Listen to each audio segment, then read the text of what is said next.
HSC ২৬ শিক্ষার্থীদের সাথে এক প্রকার অন্যায় হচ্ছে।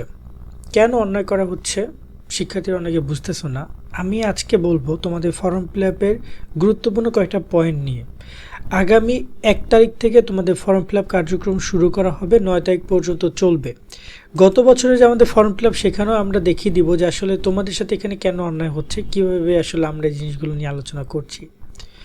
খেয়াল করে দেখতে পারবা যে ফর্ম ফিল আপের যে কয়েকটা পয়েন্ট রয়েছে, যার মধ্যে একটা হচ্ছে ফি, সেটা অনেক বেশি নেওয়া হচ্ছে তোমাদের কাছ থেকে, ২৬ ব্যাচের কাছ থেকে। এক বছরে কী এমন পরিবর্তন হয়েছে বোর্ডগুলো এত টাকা ফি শিক্ষার্থীদের কাছ থেকে অতিরিক্ত নিচ্ছে। এখানে আমরা একটা একটা করে বিষয় ক্লিয়ার করছি। যারা এখন আমাদের YouTube channel, Facebook page subscribe follow করে রাখো, কারণ ফর্ম ফিল আপের বিষয়টা অনেকেই দেখেছো, আমাদেরকে বলেছো। তা আমরা আসলে বোর্ডের কাছে অনুরোধ করব তারা যেন শিক্ষার্থীদের ফর্ম ফিল আপ ফিটা কমিয়ে দেয়।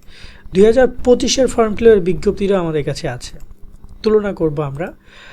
ফর্ম ফিল আপ বিজ্ঞপ্তি প্রকাশ করেছে গত ১৯ ফেব্রুয়ারি এবং তারা বলেছে ফর্ম ফিল আপ ১ তারিখ থেকে শুরু।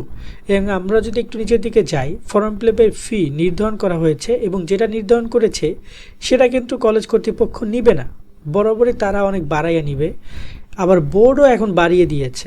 ফর্ম ফিল আপের ফি এর একটা ছক হচ্ছে এইটা, তবে এটা বোর্ড পদেও, মানে বোর্ডকে দিতে হবে। তবে এখানে এবার কেন্দ্রের বিষয় রয়েছে, তাই আসলে আমরা এটা আসলে খুব জরুরি না আমাদের বোঝার জন্য। বাট আমরা যদি এইখানে একদম ডিরেক্টলি বুঝতে আসি যে নিয়মিত শিক্ষার্থী প্রতি ফর্ম ফিল আপের মোট ফি নির্ধারণ।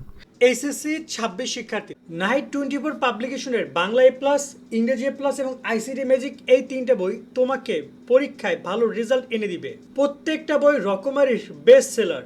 বোর্ড পরীক্ষা এখান থেকে হুবহু প্রশ্ন কমন আসে। এছাড়া প্রতিটি বইয়ে কিউআর কোড পাচ্ছ, যা স্ক্যান করলে এই বইয়ের ভিডিও ক্লাসগুলো তোমরা পেয়ে যাবে।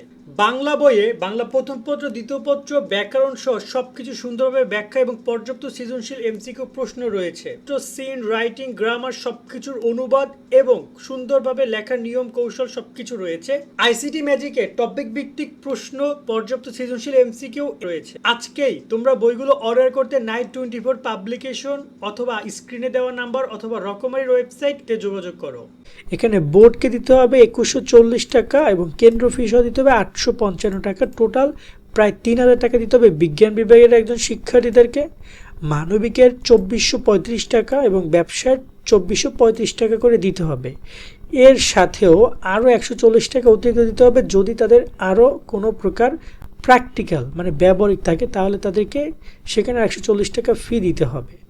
১৪০ করে দুইবার, ১৪০ দিতে হবে। একবার হচ্ছে তোমার এখানে কেন্দ্র ফি, আর একবার মনে হয় বোর্ড ফি। সো এই যে পুরো বিষয়টা, তার সাথে এখানে বোর্ড ২৪ মাসের বেতনের কথাও বলেছে। এই ব্যাপারটা পুরোপুরি তারা ক্লিয়ার করে নাই, কত তারিখ পর্যন্ত বোর্ড বেতন নিবে। এই অসঙ্গতিটা আসলে আমার চোখে পড়লো।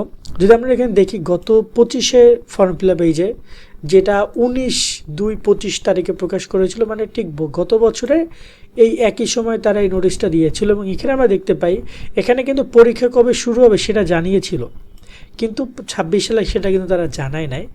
এবং এখানে আমরা নিচের দিকে যাই, পরীক্ষার যে ফিটা, সেখানে আমরা দেখতে পাই যে ফি ধরা হয়েছিল ২৭৮৫ টাকা, মানে যদি বলি ২৮০০ টাকা, আর এখানে ২২২৫ টাকা। সো এখানে অতিরিক্ত প্রায় ২০০ টাকা করে জনপ্রতি কিন্তু ফি এখানেই তারা বাড়িয়ে দিয়েছে। যেটা এখানে যে ২৭৮৫, সেটা এখানে এসে ২৯৯৫, তার মানে প্রায় ২০০ টাকা ধরি সাপোজ, যেটা ৩০০০ আর ওইটা ছিল ২৮০০। ওকে, আর এখানে ২২২৫, সেটা হয়েছে এখন কত ২৪৩৫, এখানেও প্রায় ২০০ টাকার মতো করে ২১৫ টাকা বা এরকম সামথিং ফি বৃদ্ধি করা হয়েছে। এক বছরে কেমন হয়েছে, এরকম যদি ফি থাকে আগামী বছর এখানে প্রায় ৩,৩১-৩২০০ টাকা আমরা ফি দেখতে পারবো, যেটা অত্যন্ত অনেক ব্যয়বহুল। শিক্ষার্থীরা আসলে ফি কমানোর জায়গায় আরও বাড়ায় দিছে। এবং এখানে কিন্তু বলে দিয়েছিল যে শিক্ষা প্রতিষ্ঠানে ২৪ মাসে ফি আদায় করতে পারবে, এবং এখানে আরও বেশ কিছু বিষয় নিয়ে গ্রেড আছে। ঠিক আছে, গত বছর তারা বলে নেয়, but normally SSC form fill আপে বলে দেয় যে এত তারিখ পর্যন্ত থেকে এত তারিখ পর্যন্ত ফি আদায় করতে পারবে। বাট যাই হোক, এখানে মূলটা বলেছে, কারণ অনেক বেসরকারি স্কুল কলেজে আছে, তারা প্রচুর টাকা পয়সা নিবে, তো তাদেরকে স্পেসটা দিয়েছে। বাট বোর্ডের সুস্পষ্ট করে বলে দেওয়া উচিত যে এই যে যেমন আগামী এপ্রিল পর্যন্ত বা জুন পর্যন্ত শিক্ষার্থীরা তাদের বেতন দিবে। কারণ অনেক সময় দেখা যায় পরীক্ষা জুলাই এপ্রিলেও হয়, জুলাই আগস্টেও হয়, তো কলেজগুলো জুলাই আগস্টের বেতনও নিয়ে নেয়। তো এই বিষয়টার প্রতি তোমরা খেয়াল রাখবা এবং এই যে ফি বৃদ্ধি করেছে আমরা বোর্ডের কাছে অনুরোধ করব তারা যেন ফিটা গত বছরের মতো করে নেয় এবং তারা এই বর্তমান যে অতিরিক্ত ফিটা বাড়িয়েছে সেটা জন্য তারা কমিয়ে রাখে। আজকের মতো ভিডিওটা এখানেই শেষ করছি। সকলে ভালো থাকবে। আল্লাহ হাফেজ।